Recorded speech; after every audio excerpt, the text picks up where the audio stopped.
主后2023年11月29日，每日圣安宫读经，骄傲遭地审判。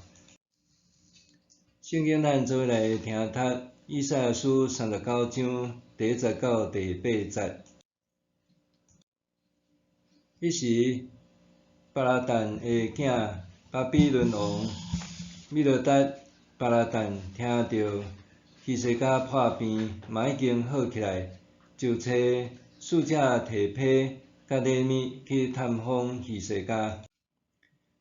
希西家真欢喜接待因，将伊的财宝库内面的金银、香料、贵气的油，甲伊所有的军器，以及府库内的一切，拢互因看。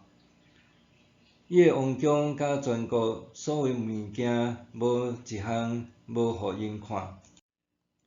后来，先知以赛亚来见希西家王，问伊讲：这人对你讲甚物？因对倒位来见你？希西家讲：因对一个真远的国家巴比伦来探我。以赛亚讲：因伫你的王宫有看到甚物？希西家回答：因有看到我王宫内逐项物，我所有的财宝无一项无互因看。以赛亚甲希西家讲：就听上主万军的统帅的话，日子得要到，王宫内一切你的祖先积聚到今仔日的物件，拢会互人搬去巴比伦，无留甲半项。上主安尼宣告。搁你亲生的，你的子孙有的会互人掠去巴比伦王的王宫做太监。希西家心内想讲：我在生的时有太平安全就好。就对以赛亚讲：你所传达上主的话真好。骄傲招致审判。伫以赛亚书第一部分，也就是第1章到39章，先知以赛亚严厉谴责以色列人的罪恶和无忠实。今仔日的经文是这部分的结束，描述犹大国得要面临巴比伦王米罗达巴拉旦的挑战。以赛亚书39章第1节讲到，巴比伦王知影犹大王希西家破病康复了后，就派使者来探望伊。巴比伦王这个举动，应该想要拉拢犹大国加入近东的联盟，来对抗亚述帝国向西扩展。当巴比伦的使者来访，希西家王毋但迎见，还互因观看伊的所有财富、商业贸易的珍贵物品，和一切武器甲军备。希西家王阁互这个使者来检视犹大全国各地的库藏，想要照着安尼来展示伊的国力真雄厚。也因为安尼，巴比伦的使者有机会详细评估，假使犹大国诚做因的盟友，到底拥有偌济的实力？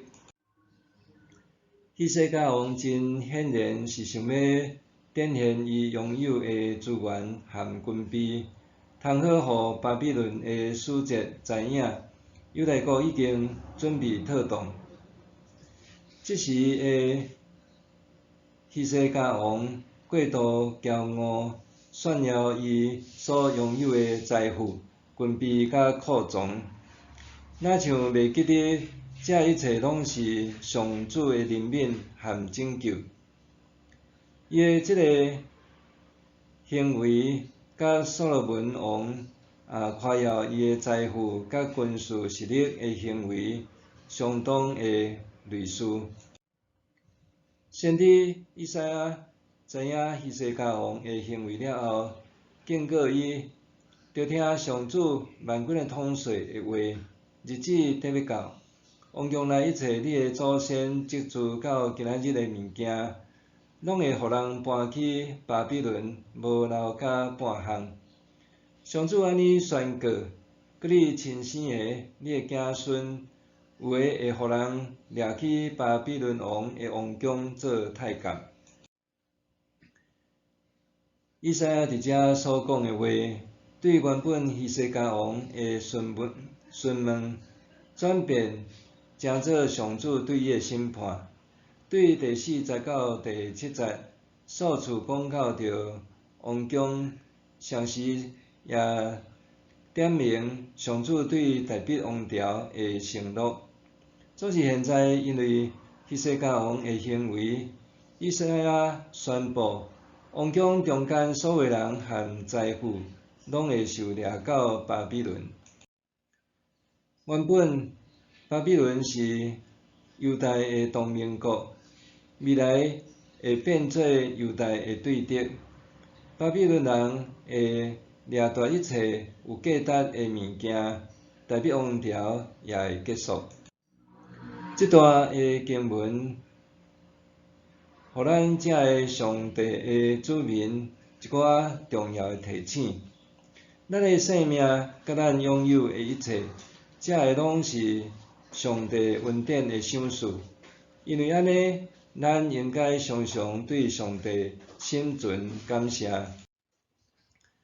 咱爱避免亲像希西家王的行为，伊并无完全伫上帝面前存谦卑的心，无专心倚靠上帝的同在和看顾。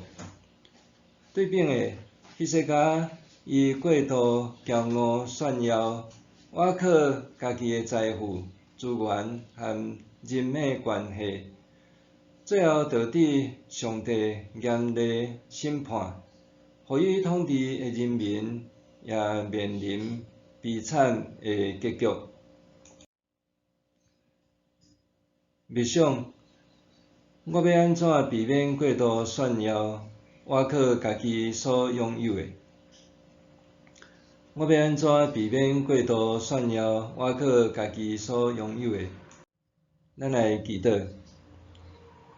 主上帝，求你时常透过你的话语，以及我身躯边的兄弟姊妹来提醒我，伫日常生活中应该时常存谦卑的心，佮愿意信任、倚靠你的同在和眷顾。奉主的名求，阿们。愿上帝赐予你身心灵拢永行平安。